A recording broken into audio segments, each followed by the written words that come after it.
Hello everyone, good evening and welcome back to the channel. So आज हम start करने वाले हैं एक्सरसाइज 3.2 का third question. Okay, so third question क्या है, देखिए। Form the pair of linear equations for the following problems and find their solution by substitution method.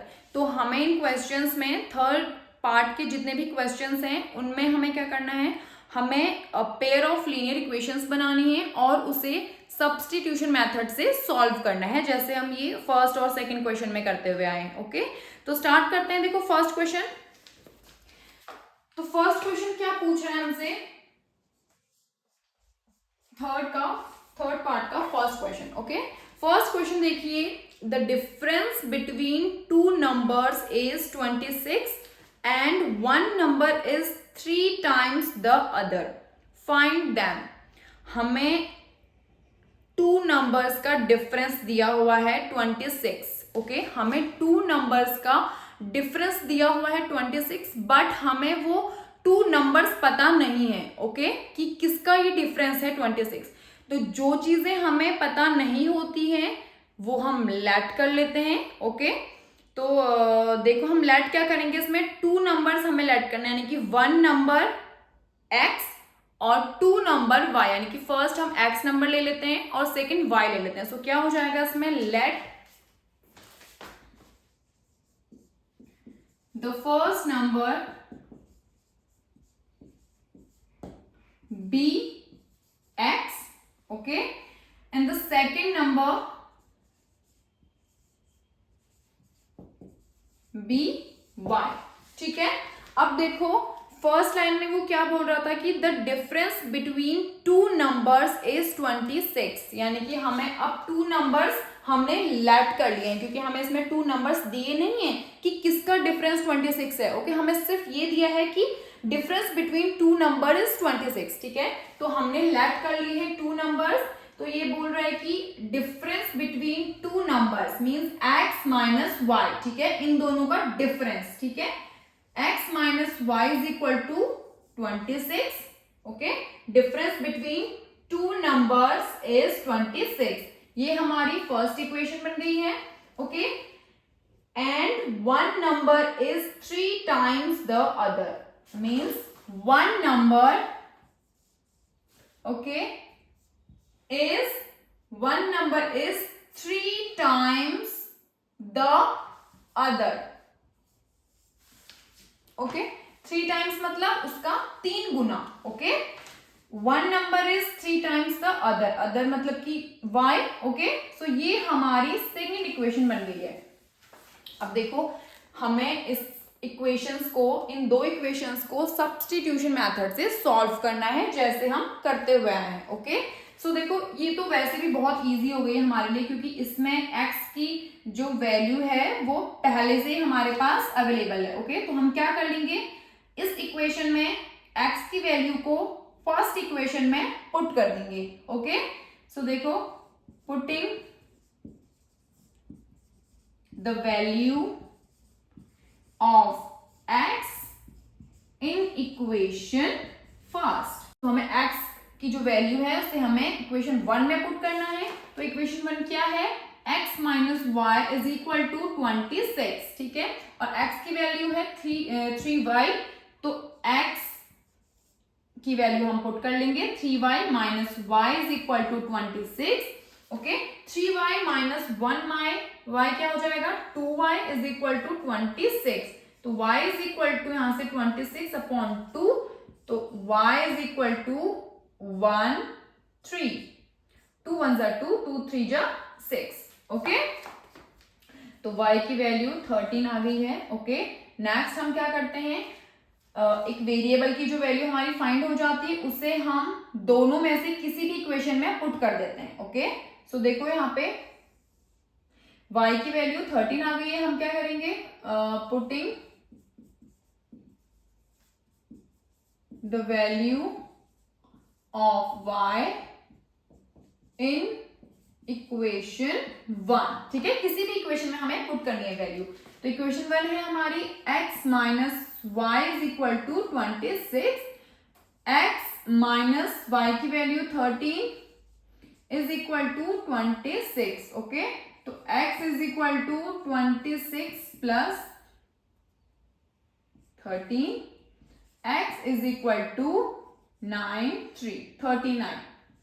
ठीक है, तो y की वैल्यू 13 एंड x की वैल्यू 39 फाइंड हो गई है. इसका मतलब हमारा फर्स्ट नंबर जो है वो है x और सेकंड नंबर जो है y, क्योंकि फर्स्ट नंबर x था तो x की वैल्यू 39, सेकंड नंबर y था. ठीक है, हमने पुट किया था और y की वैल्यू 30. नेक्स्ट क्वेश्चन देखिए, the larger of to supplementary angles exceeds the smaller by 18 degrees, find them. तो इस क्वेश्चन में बताया गया है कि लार्जर एंगल जो है वो स्मॉलर एंगल से 18 डिग्री ज्यादा है.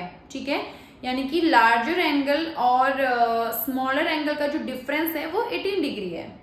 ठीक है, तो हमें फाइंड करना है लार्जर एंगल और स्मॉलर एंगल. तो सबसे फर्स्ट स्टेप क्या होगा, हमें जो चीजें पता नहीं है, जो चीजें हमें फाइंड करनी है, यानी कि लार्जर एंगल और स्मॉलर एंगल हमें फाइंड करना है, तो सबसे पहले हम उन्हें लेट कर लेंगे. Okay, first step. तो देखो सेकंड क्वेश्चन है थर्ड पार्ट का. सबसे पहले हम इसमें लेट कर लेंगे, let the larger angle be x. ठीक है, and the smaller angle B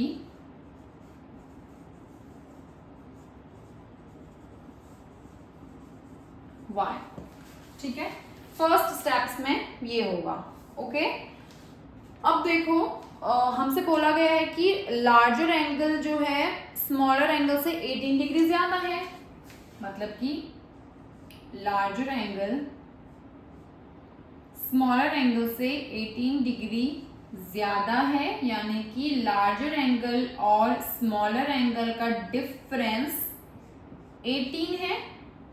ठीक है, इसका मतलब ये हुआ. तो ये हमारी फर्स्ट इक्वेशन हो जाएगी. ओके, इन दोनों का डिफरेंस 18 है. मतलब कि इसको हम ऐसे भी लिख सकते हैं, क्योंकि देखो अगर हमारा लार्जर एंगल स्मॉलर एंगल से 18 डिग्री ज्यादा है तो इन दोनों का डिफरेंस 18 ही तो होगा. ठीक है, अच्छा फॉर एग्जाम्पल एक एग्जाम्पल मैं आपको देती हूँ. ओके, आपके पास एक पेन है. ठीक है, जिसका प्राइस है 5 रुपीज. ओके, और आपके पास एक पेंसिल है जिसका प्राइस है 3 रुपीज. ओके, और आपको इरेजर का प्राइस बताना है. ठीक है, इरेजर का प्राइस बताना है. अभी हम लेट कर लेते हैं x, इरेजर का प्राइस x है, और मैं आपसे बोलूं कि पेन का प्राइस, ओके, पेन का प्राइस इरेजर के प्राइस से, यानी कि पेन का प्राइस इरेजर के प्राइस से 3 ज्यादा है. यानी कि इरेजर और पेंसिल का प्राइस का जो सम है वो पेन के प्राइस के इक्वल है. ये मैं अगर बोलूं तो यहां से आप इरेजर का प्राइस कैसे निकालोगे, पेन का प्राइस हम एज इट इज रखेंगे, ये जो पेंसिल का प्राइस है इसको इधर लेके माइनस कर लोगे. ठीक है, इज इक्वल टू एक्स. तो यहां से x क्या निकल जाएगा 2, यानी कि इरेजर का प्राइस 2 होगा. ठीक है, हमने ये कैसे किया, पेन के प्राइस की साइड, मतलब ये जो पेंसिल का प्राइस है ये हम इधर ले आए माइनस में. ठीक है, और x यहाँ पे एज इट इज रहा. तो सेम चीज हमने यहाँ पे भी की हुई है. हमसे बोला गया था लार्जर एंगल स्मॉलर एंगल से 18 डिग्री ज्यादा है. इसका मतलब लार्जर एंगल और स्मॉलर एंगल का जो डिफरेंस होगा वो 18 होगा. ठीक है, 18 डिग्री होगा. तो सेम चीज ही है, बस एक एग्जाम्पल से मैंने आपको समझा दिया. तो देखो फर्स्ट इक्वेशन हमारी बन गई है. सेकंड वो बोल रहा है कि जो सप्लीमेंट्री एंगल है, ओके, सप्लीमेंट्री एंगल क्या होता है. सबसे पहले देखिए सप्लीमेंट्री एंगल्स क्या होता है, किसी भी एंगल्स का जो सम होता है, ठीक है, वो अगर 180 डिग्री के इक्वल होता है, ठीक है, तो वो हमारा सप्लीमेंट्री एंगल्स होता है. तो यहाँ पे हमारे पास 2 एंगल्स हैं, यानी कि x और y, larger angle and smaller angle. ठीक है, तो इन दोनों का जो सम होगा, ठीक है, वो 180 डिग्री के इक्वल होगा. ठीक है, तो ये हमारा सप्लीमेंट्री एंगल्स हो जाएंगे x और y. तो ये हमारे यहाँ से सेकेंड इक्वेशन बन गई है। ओके, अब 2 इक्वेशंस हमारे पास हैं, बस अब हमें इन दोनों इक्वेशन को सब्स्टिट्यूशन मेथड से सॉल्व करना है। तो उसका सबसे फर्स्ट स्टेप होता है हमें कोई सी भी एक इक्वेशन लेनी होती है, उसमें से हमें एक वेरिएबल की वैल्यू पहले फाइंड करनी होती है, यानी कि x minus y is equal to 18। तो यहाँ से x की वैल्यू फाइंड कर लेते हैं 18 प्लस वाई। ठीक है, अब हम क्या करेंगे, ये x की वैल्यू को हम सेकेंड इक्वेशन में यानी कि दूसरी इक्वेशन में पुट कर देंगे। तो ये यहाँ पे हम लिख लेंगे putting the value of x okay in equation 2। Okay, so second equation क्या है, x plus y is equal to 180 और x की वैल्यू हमने क्या फाइंड की है 18 प्लस वाई, यानी कि 18 plus y is equal to 180। तो ये हो जाएगा 18 plus y 2y is equal to 180। Okay, तो यहाँ से 2y is equal to 180 minus 18। तो 2y is equal to 180 minus 18 162। Okay, and y is equal to 162 upon 2, तो ये कैंसिल आउट हो जाएगा, 2 8 जा 16, 2 1 जा 2, y इज इक्वल टू आ गया हमारा 81। ठीक है, नेक्स्ट स्टेप y की जो वैल्यू है उसे हम किसी भी एक इक्वेशन में पुट कर लेंगे। Okay, so again putting the value of y in equation 2। ठीक है, इक्वेशन 2 क्या है,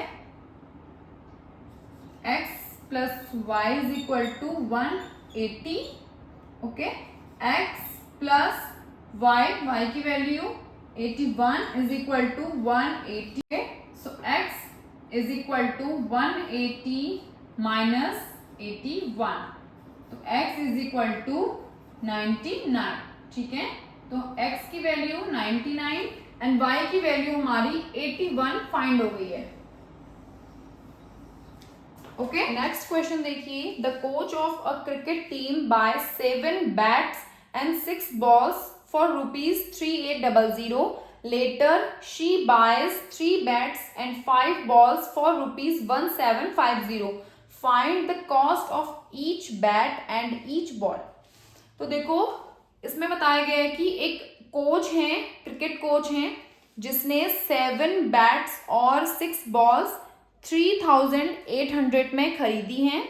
ठीक है, उसके बाद उन्होंने 3 बैट्स और 5 बॉल्स 1750 में खरीदी हैं। तो हमें फाइंड करना है cost of each bat and each ball, यानी कि एक बैट की कॉस्ट क्या है और एक बॉल की कॉस्ट क्या है, ये हमें फाइंड करना है। ओके, तो सबसे पहला स्टेप क्या होता है, देखो हमें जो भी चीजें फाइंड करनी होती है उसे हम सबसे पहले लेट कर लेते हैं। ओके, तो सबसे फर्स्ट स्टेप क्या होगा, let the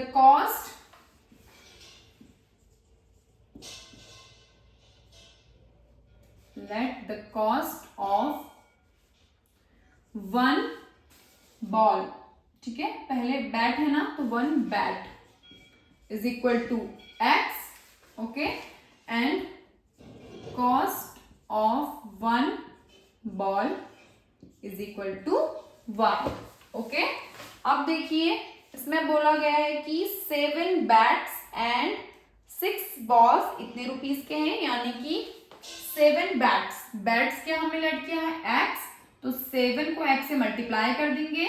okay, plus balls कितनी है 6 बॉल्स y लेट की हमने। ठीक है, तो इन दोनों का जो प्राइस है वो है 3800। ठीक है, ये फर्स्ट इक्वेशन बन गई हमारी। नेक्स्ट क्या है, शी बाइज 3 बैट्स मतलब कि 3x। ओके, प्लस बॉल्स कितनी है 5 balls 5y is equal to 1750। Okay, second equation. ठीक है, 2 इक्वेशन आ गई है हमारे पास और अब हमें इन्हें सॉल्व करना है सब्स्टिट्यूशन मेथड से। ओके, तो देखो सॉल्व करते हैं। सबसे पहले फर्स्ट इक्वेशन लेंगे हम 7x + 6y = 3800। ठीक है, यहां से हम x की वैल्यू फाइंड कर लेंगे। इसे मैं थोड़ा सा इस साइड पे लिख लेती हूँ, ठीक है, ताकि पूरा क्वेश्चन इस बोर्ड में आ जाए। तो देखो सबसे पहले from equation 1,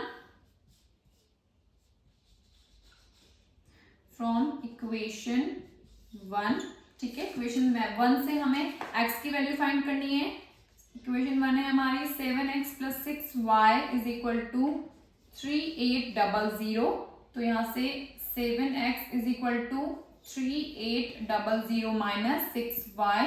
okay, x = 3800 - 6y / 7। ठीक है, x की वैल्यू फाइंड हो गई है। अब हमें क्या करना है, x की वैल्यू को इक्वेशन 2 में पुट करना है। Okay, so putting the value of x in equation 2। Okay, equation 2 क्या है, देखो 3x + 5y = 1750।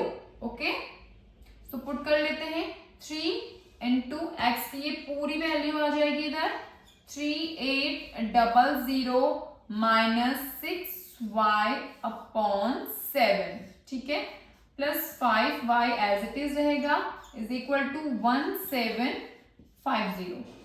ठीक है, तो 3 को यहाँ मल्टीप्लाई कर लेंगे, ये हो जाएगा 3 0 0 0, 3 24, 3 9 10 11। Okay, -3 6 18y / 7 plus 5y = 1750।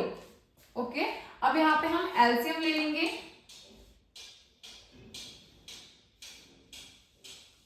Okay, ये वाला स्टेप मैं पूरा यहाँ पे नोट कर लेती हूँ। 11400 - 18y / 7 प्लस 5y = 1750। ओके, तो यहाँ पे हम 7 एलसीएम ले लेंगे।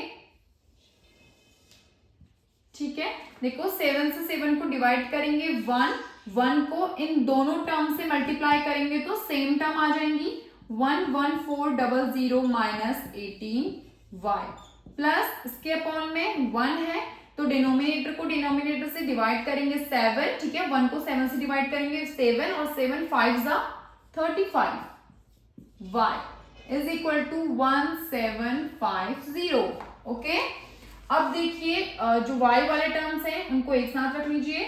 -18y प्लस 35y ओके = तो 7 को यहाँ पे मल्टीप्लाई कर लेंगे। ठीक है, क्योंकि इधर ये डिवाइड में है तो यहाँ मल्टीप्लाई हो जाएगा। 7 0 × 0, 7 5 × 35, 7 7 × 49, 50, 51, 52। ठीक है, 7 1 × 7, 8 9 10 11 12, 1 2 2 5 0 को इन दोनों को माइनस कर लेंगे तो ये हो जाएगा 35 - 18 17y = ये हमारा इधर चला जाएगा माइनस में। ओके, तो ये माइनस यहाँ पे डायरेक्टली कर देती हूँ मैं 11400। ठीक है, अब इन दोनों को माइनस कर लो। देखो 0 0 0, 5 - 0 5। ओके, 12 - 4 8। ओके, 11 और 11 0, तो 850 हो गया। y = 850 / 17, 17 5 × 85 0। तो y की वैल्यू यहां से 50 फाइंड हो गई है।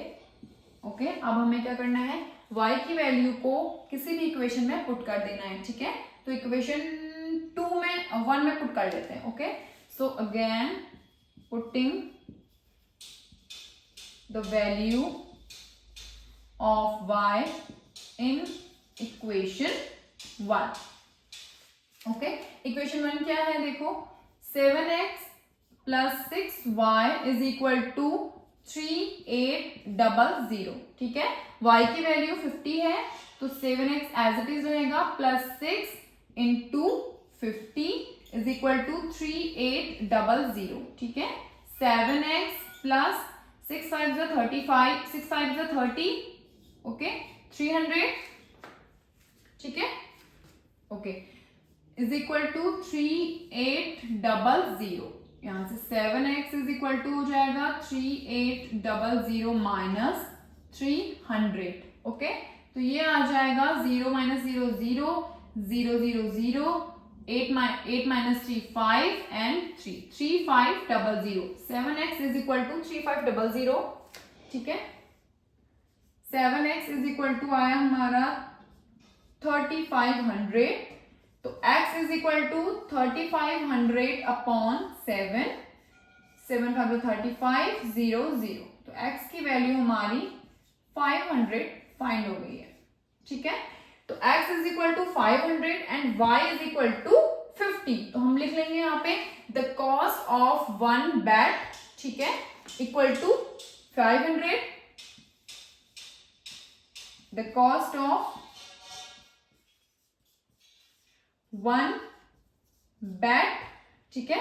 वन बैट की कॉस्ट क्या थी x, is equal to x क्या आ गया हमारा 500, okay, and the cost of one ball, ठीक है, वन बॉल की कॉस्ट थी हमारी y, यानी कि हमारी बॉल की कॉस्ट जो है 50 आ गई यहां से, ओके, ये आंसर हो गया। नेक्स्ट क्वेश्चन देखिए, the taxi charges in a city consist of a fix charge together with the charge for the distance covered. For a distance of 10 km, the charge paid is rupees 105, and for a journey of 15 km, the charge paid is rupees 155. What are the fixed charges and the charge per kilometer, and how does a person have to pay for traveling a distance of 25 km? तो इसमें ये पूछा गया है, ये बताया गया है एक शहर में टैक्सी के चार्जेस दो तरह के होते हैं, ओके। एक होता है फिक्स चार्ज और एक होता है डिस्टेंस चार्ज, मतलब कि कितने डिस्टेंस में कितना चार्ज हमें पे करना है, ठीक है। दो तरीके के चार्ज होते हैं, ठीक है। और 10 किलोमीटर की डिस्टेंस के लिए हमें इन्हें 105 रुपीज़ पे करने होते हैं, और 15 किलोमीटर की जर्नी के लिए इनको 155 रुपीज़ पे करने होते हैं। तो ये पूछते हैं कि what are the fix charges and the charge per kilometer, तो फिक्स्ड चार्ज बताना है, ओके, फाइंड करना है, और चार्ज पर किलोमीटर मतलब 1 किलोमीटर में कितना रुपीस चार्ज करना है, पे करना है, वो बताना है, ठीक है। और एक चीज़ और इसमें पूछी गई है कि how much does a person have to pay for travelling a distance for 25 kilometre. एक पर्सन अगर 25 किलोमीटर की डिस्टेंस ट्रैवल करता है तो उसे कितने रुपीस पे करने हैं, ओके। तो ये क्वेश्चन है। तो सबसे पहले देखो हमें जो पूछा गया है, सबसे पहले हम उसको लेट कर लेते हैं, ओके। तो हमें पूछा गया है चार्ज, पेड चार्ज और फिक्स चार्ज जो है, और पर किलोमीटर का चार्ज, ठीक है। तो सबसे पहले उसे हम लेट कर लेंगे, ओके। तो फोर्थ क्वेश्चन है, सबसे पहले हम लेंगे let fix charge be, okay, let fixed charge be x, okay. उसके बाद दूसरा चार्ज है इसमें पर किलोमीटर वाला, ठीक है, and charge per kilometer be y, okay. Fixed charge हमने x मान लिया है एंड पर किलोमीटर के चार्ज हमने y मान लिया, ओके। सो फर्स्ट कंडीशन क्या है इसमें देखो, for a distance of 10 kilometre the charge paid is rupees 105, मतलब कि 10 किलोमीटर की डिस्टेंस में उन्हें 105 रुपीज पे करने हैं, ठीक है। तो देखो हमें अगर टैक्सी बुक करनी होगी तो उसमें फिक्स्ड चार्ज तो पड़ेगा ही पड़ेगा, ओके। फिक्स्ड चार्ज पड़ेगा प्लस 10 किलोमीटर, ठीक है। 10 किलोमीटर पर किलोमीटर का हमने जो चार्ज लिया वो y लिया है, तो 10y, इसका हमें कितने रुपीस देने हैं, 105 रुपीस देने हैं, ओके, देखो फिक्स चार्ज सब में पड़ेगा, प्लस 10 किलोमीटर पे हमें 105 रुपीज देने हैं, तो ये फर्स्ट इक्वेशन आ गई यहाँ से, ठीक है। सेकंड कंडीशन क्या है, for a journey of 15 kilometre the charge paid is ₹155, यानी कि 15 किलोमीटर पे 155 रुपीज पे करने, तो fix charge plus 15 kilometer is equal to 155 rupees. This is second equation, okay. तो दो इक्वेशंस आ गई हैं, अब इन्हें हमें सॉल्व करना है, ओके, सब्स्टिट्यूशन मेथड से। सबसे पहले फर्स्ट इक्वेशन से x की वैल्यू फाइंड कर लेते हैं फॉर इक्वेशन फर्स्ट, ओके। तो x की वैल्यू ले लेंगे यहां से, x plus 10y is equal to 105, okay. x is equal to 105 minus 10y, ठीक है। x की वैल्यू फाइंड हो गई है। अब हमें क्या करना है, यहाँ से x की वैल्यू हमें पुट करनी है इक्वेशन नंबर 2 पे। So putting the value of x in equation 2, okay. Equation 2 क्या है, x plus 15y is equal to 155, तो x की क्या वैल्यू आई इधर से 105 माइनस 10y, ठीक है। और 15y ऐसे रहेगा, plus 15y is equal to 155, ठीक है। तो यहां से ब्रैकेट ओपन कर लेंगे, 105 minus 10y plus 15y is equal to 155, तो ये दोनों माइनस प्लस हो जाएंगे, यानी कि माइनस हो जाएगा, minus plus minus sign plus का आएगा, 15 minus 10 5y is equal to 155, ये इधर माइनस में चला जाएगा, ठीक है। तो 55 से 105 माइनस करेंगे तो ये हो जाएगा 50, ओके। 50 हो गया, यहाँ से y की वैल्यू आ जाएगी, y इज इक्वल टू 50/5, तो ये 10 टाइम्स कैंसिल आउट हो जाएगा, यानी कि y is equal to 10। y की वैल्यू यहाँ से 10 फाइंड हो गई है, ओके। अब हमें क्या करना है, y की वैल्यू को किसी भी इक्वेशन में पुट कर लेना, तो इक्वेशन 1 में पुट कर लेते हैं, putting the value of y in equation 1। Equation 1 क्या है हमारी, x plus 10y is equal to 105, ठीक है। x प्लस 10 इंटू वाई की value 10 is equal to 105, okay. x plus 10 into 10 100 is equal to 105 and x is equal to 105 minus 100, x is equal to 5, ठीक है। y is equal to 10 find हो गया हमारा और x is equal to 5, okay. तो y की value और x की वैल्यू हमें पता चल गई है, यानी कि फिक्स चार्ज क्या है यहाँ पे 5 है, तो यहाँ पे हम लिख लेंगे fixed charge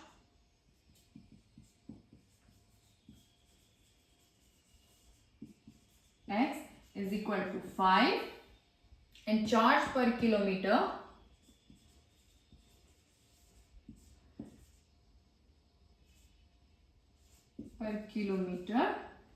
y is equal to 10, okay. दोनों की वैल्यू हमारी फाइंड हो गई है। नेक्स्ट देखो, एक चीज इसमें और पूछी गई है, सो नेक्स्ट इसमें पूछा गया है कि एक पर्सन को 25 किलोमीटर की डिस्टेंस ट्रेवल करने में कितना चार्ज पे करना है, ठीक है। तो देखो, चार्ज फॉर 25 किलोमीटर क्या निकलेगा यहाँ से, देखो 25 किलोमीटर के लिए कितना चार्ज होगा हम कैसे पता करेंगे, देखो फिक्स्ड चार्ज तो पड़ेगा सबको, ठीक है।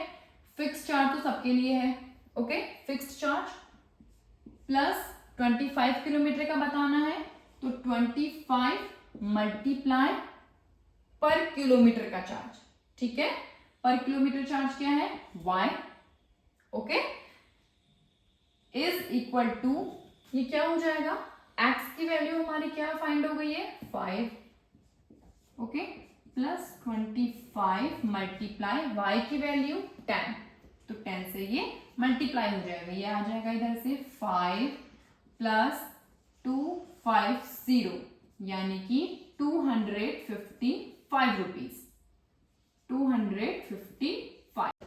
तो 25 किलोमीटर का डिस्टेंस ट्रेवल करने के लिए उस व्यक्ति को 255 रुपए पे करने होंगे, ठीक है। नेक्स्ट क्वेश्चन देखिए, a fraction becomes 9/11 if 2 is added to both the numerator and the denominator, if 3 is added to both the numerator and denominator it becomes 5/6, find the fraction। देखो एक फ्रैक्शन है जिसमें 2 ऐड करने पर, fraction क्या होता है जिसमें न्यूमरेटर और डिनोमिनेटर होता है, ठीक है, तो वो एक फ्रैक्शन बन जाता है। तो एक फ्रैक्शन है जिसके न्यूमरेटर में और डिनोमिनेटर में 2 ऐड करने पर वो 9/11 बन जाता है, और उसी फ्रैक्शन में हम 3 ऐड करते हैं, मीन्स दैट न्यूमिनेटर में 3 ऐड करेंगे और डिनोमिनेटर में 3 ऐड करते हैं, तो वो 5/6 बन जाता है। हमें फ्रैक्शन फाइंड करना है, ओके। तो फ्रैक्शन में न्यूमिनेटर और डिनोमिनेटर होता है, तो उन दोनों को हम लेट कर लेते हैं, ओके। सबसे पहले 5th क्वेश्चन है, सबसे पहले देखो, let the numerator be x, ठीक है, एंड द डिनोमिनेटर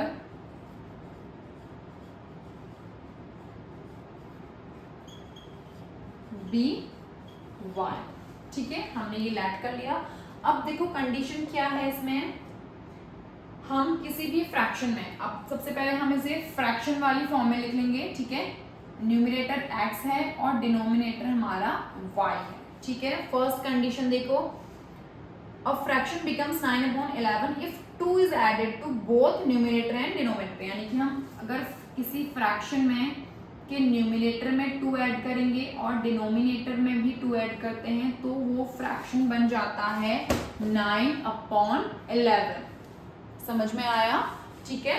कोई भी एक फ्रैक्शन है, हमें वो फ्रैक्शन नहीं पता, तो हमने लेट कर लिया, उसमें फ्रैक्शन में हमेशा न्यूमिनेटर और डिनोमिनेटर होता है, तो हमने उन दोनों को लेट कर लिया है। उसके बाद बोला गया है कि किसी भी फ्रैक्शन में, ठीक है, 2 ऐड करने पर दोनों साइड, मतलब न्यूमरेटर और डिनोमिनेटर में 2 ऐड करने पर वो 9/11 बन जाता है। तो ये फर्स्ट कंडीशन बोल रहे हैं, तो इससे हम इक्वेशन निकाल लेंगे यहाँ पे, ठीक है। तो उसको सॉल्व कर लेते हैं। तो सॉल्व करने के लिए इसे क्या करेंगे, क्रॉस मल्टीप्लाई, ठीक है, क्रॉस मल्टीप्लाई कर लेते हैं। तो इसको इससे मल्टीप्लाई कर लेंगे। सबसे पहले 11 बाहर लिख लेते हैं, x plus 2 is equal to 9 को इससे मल्टीप्लाई कर लेंगे, y प्लस 2, ठीक है। तो 11x plus 22 is equal to 9y plus 9 2 ज़ा 18, ठीक है। तो x और y एक साइड ले लेंगे, 11x minus 9y is equal to 18, ये इधर माइनस में चला जाएगा, माइनस 22, ठीक है। तो ये हो जाएगा 11x माइनस 9y, ठीक है, इज इक्वल टू 22 से 18 माइनस करेंगे तो ये माइनस का 4 हो जाएगा, ठीक है। तो ये हमारी फर्स्ट इक्वेशन बन गई, ओके।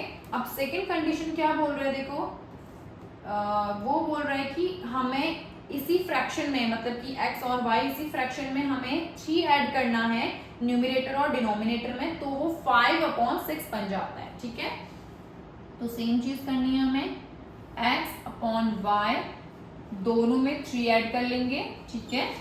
3 ऐड करने पर वो 5/6 बन जाता है, ओके। अब इसे सॉल्व कर लेते हैं क्रॉस मल्टीप्लाई से। तो 6x plus 3 is equal to 5y plus 3, okay. 6x plus 6 3 ज़ा 18 is equal to 5y plus 5 3 ज़ा 15, ठीक है। तो x और y जो है हम एक साइड कर लेंगे, ये हो जाएगा 6x 5y इस साइड आ जाएगा, माइनस का हो जाएगा, is equal to 15 as it is रहेगा, 18 हम इधर ले लेंगे, ओके, तो माइनस का 18 आ जाएगा। 6x minus 5y minus 3, okay, ये हमारी सेकेंड इक्वेशन आ गई। तो बस दो इक्वेशंस हमें मिल गई हैं, अब इन्हें सॉल्व कर लेते हैं। सबसे पहले फर्स्ट इक्वेशन से देखो, x की वैल्यू फाइंड करेंगे फ्रॉम इक्वेशन 1, ठीक है। इक्वेशन 1 से x की वैल्यू फाइंड करते हैं सबसे पहले। तो ये क्या हो जाएगा, देखो फर्स्ट इक्वेशन क्या है हमारी, 11x minus 9y is equal to minus 4, ठीक है। 11x is equal to minus 4, ये इधर चला जाएगा, प्लस 9y, ओके, तो x इज इक्वल टू हो जाएगा माइनस 4 प्लस 9y अपॉन 11। तो x की वैल्यू फाइंड हो गई है। अब हम इसे पुट कर देंगे इक्वेशन नंबर 2 में, okay. So putting the value of x in equation 2। Equation 2 क्या है, 6x, तो मैं डायरेक्टली रख देती हूँ यहाँ पे 6x की value minus 4 plus 9y upon 11, ठीक है, minus 5y is equal to minus 3। तो यहाँ से ये हो जाएगा, देखो 6 4 जा 24 माइनस का, प्लस 6 9 जा 32,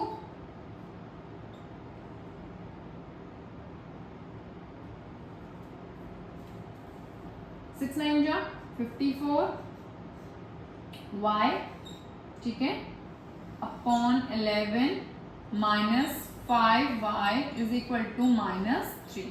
यहाँ पे फिर से एलसीएम ले लेंगे हम, 11 एलसीएम ले लेंगे, तो 11 से 11 को डिवाइड करेंगे तो ये ऊपर वाला सेम रहेगा, ठीक है, माइनस 24 प्लस 54y माइनस इसके अपॉन में 1 है तो 11 हो जाएगा, 11 5 जा 55y is equal to minus 3।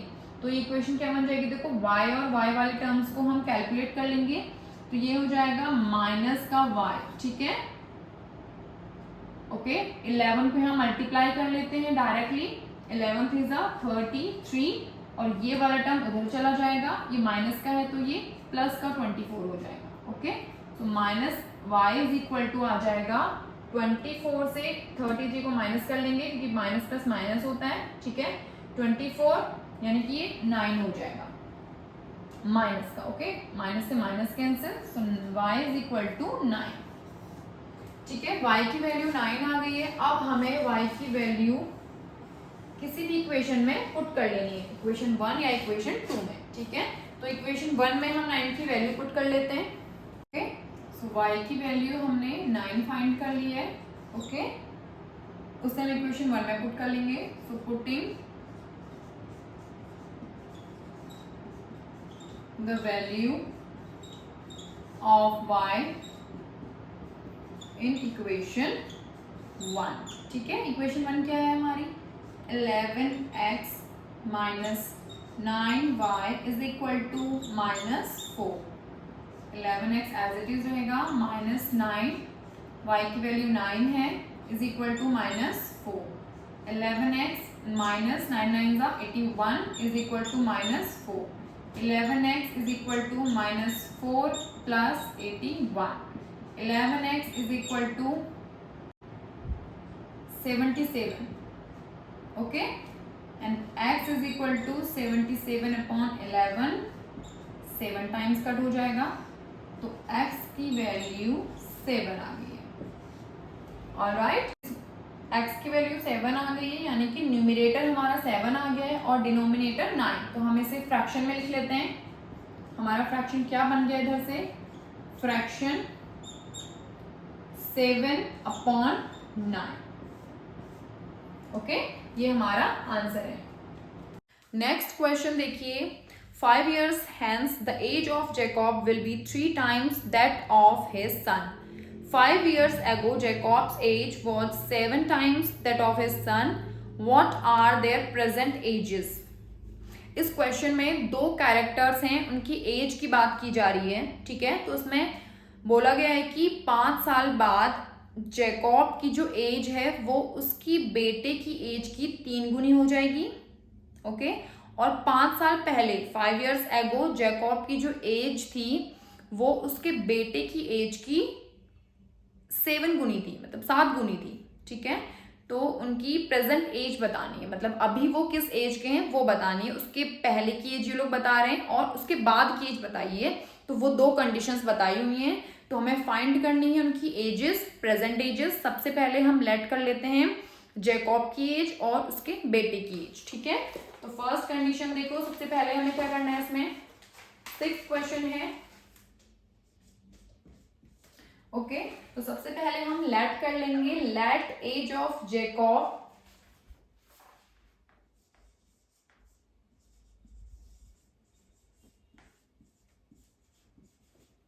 B x, ठीक है। जैकब की जो एज है वो एक्स मान लेंगे और age of his son be y, okay. सबसे पहले हमने जो फाइंड करना था उसे लेट किया है। अब कंडीशन देखो, इसमें दो कंडीशंस हैं, 5 साल बाद की और 5 साल पहले की। तो हमें सबसे पहले इसमें इनकी दोनों एजेस निकालनी होंगी, 5 साल पहले की एज और 5 साल बाद की एज, ठीक है। तो एक हम आफ्टर वाली कंडीशन ले लेते हैं और एक बिफोर, ठीक है।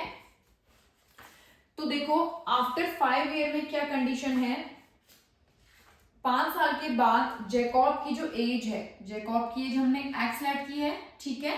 जैकब की एज 5 साल बाद क्या हो जाएगी, एक्स प्लस 5, ठीक है।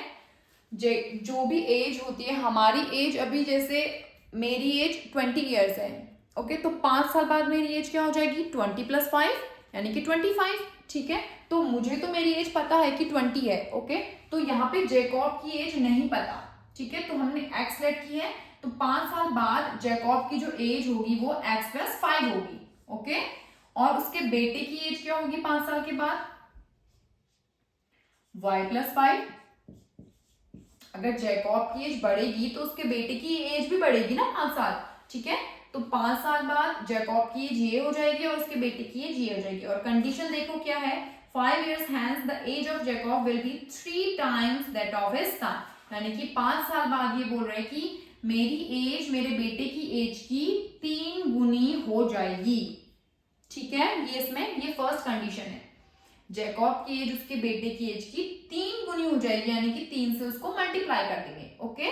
अब हम यहाँ पे इसे सॉल्व करके इक्वेशन बना सकते हैं। अब दूसरी कंडीशन देखो क्या है, 5 years ago, ठीक है, Jacob's age was 7 times that of his son, यानी कि 5 साल पहले, सबसे पहले हम क्या कर लिखेंगे यहाँ पे, 5 साल पहले जैकब की एज क्या होगी, x - 5, ठीक है।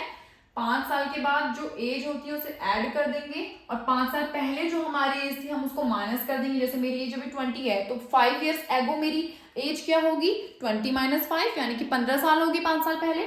तो वैसे ही जैकब की एज 5 साल पहले x - 5 होगी, ठीक है, इज इक्वल टू उसके बेटे की एज क्या होगी, सेम, यानी कि 5 से माइनस कर देंगे उसे भी, ठीक है। तो सेकंड कंडीशन में ये बोला है कि 5 साल पहले मेरी एज मेरे बेटे की एज की 7 गुनी थी, यानी कि 7 से मल्टीप्लाई कर देंगे, ओके। तो दो कंडीशन हो गई है। अब यहाँ पे इसे इक्वेशंस बनानी है, ओके। सिंप्लीफाई करेंगे, x + 5 is equal to 3y + 3 5 = 15, okay. तो x y इधर ले लेंगे, -3y is equal to 15 - 5, okay. x - 3y is equal to 10। तो फर्स्ट इक्वेशन हमारी ये हो गई है, ओके। अब ऐसे इसे भी सिंप्लीफाई कर लो, x - 5 is equal to 7y - 7 5 = 35। तो x - 7y is equal to -35 + 5, x - 7y is equal to -30, minus plus minus sign minus का, ओके। तो ये हमारी सेकेंड इक्वेशन बन गई। बस अब इन दोनों इक्वेशन को सब्स्टिट्यूशन मेथड से सॉल्व कर लेना है। ओके, तो देखो फ्रॉम इक्वेशन 1 यहां पे कर लेती हूं, फ्रॉम इक्वेशन 1, ठीक है, यहां से x की वैल्यू निकाल लो। x is equal to 10 plus 3y। Okay, अब इसे इक्वेशन नंबर 2 में लिख लेंगे हम, putting the value of x in equation 2। Equation 2 क्या है, x minus 7y, x minus 7y is equal to minus 30। So x की क्या वैल्यू आई है, 10 plus 3y minus 7y as it is रहेगा इज इक्वल टू माइनस 30। तो bracket open कर लेते हैं, 3y माइनस 7y हो जाएगा minus 4y is equal to minus 30, ये इधर चला जाएगा माइनस 10। तो यहां से ये आ जाएगा हमारा minus 4y is equal to minus minus plus sign minus का, ठीक है, 30 प्लस 10 40, माइनस से minus cancel, y is equal to 40 upon 4, यानी कि y इज इक्वल टू आ गया 10। ठीक है, अब हमें क्या करना है, y की वैल्यू किसी भी इक्वेशन में पुट करनी है। Okay, so putting the value of y in equation 1 में पुट कर देते हैं। इक्वेशन 1 क्या है, देखिए, x minus 3y is equal to 10। Okay, x as it is रहेगा, माइनस 3 इंटू वाई की वैल्यू 10 है इज इक्वल टू 10। तो x minus 3 into 10 30 is equal to 10। x is equal to 10 plus 30, तो यहां से x is equal to plus 30, ठीक है, तो x इज इक्वल टू 40। तो x की वैल्यू 40 आ गई है, y की वैल्यू 10। इसका मतलब है कि हमने जैकब की जो एज थी वो x मानी थी, तो जैकब की एज हमारी जो करंट एज है वो 40 है और उसके सन की एज 10 है। ठीक है,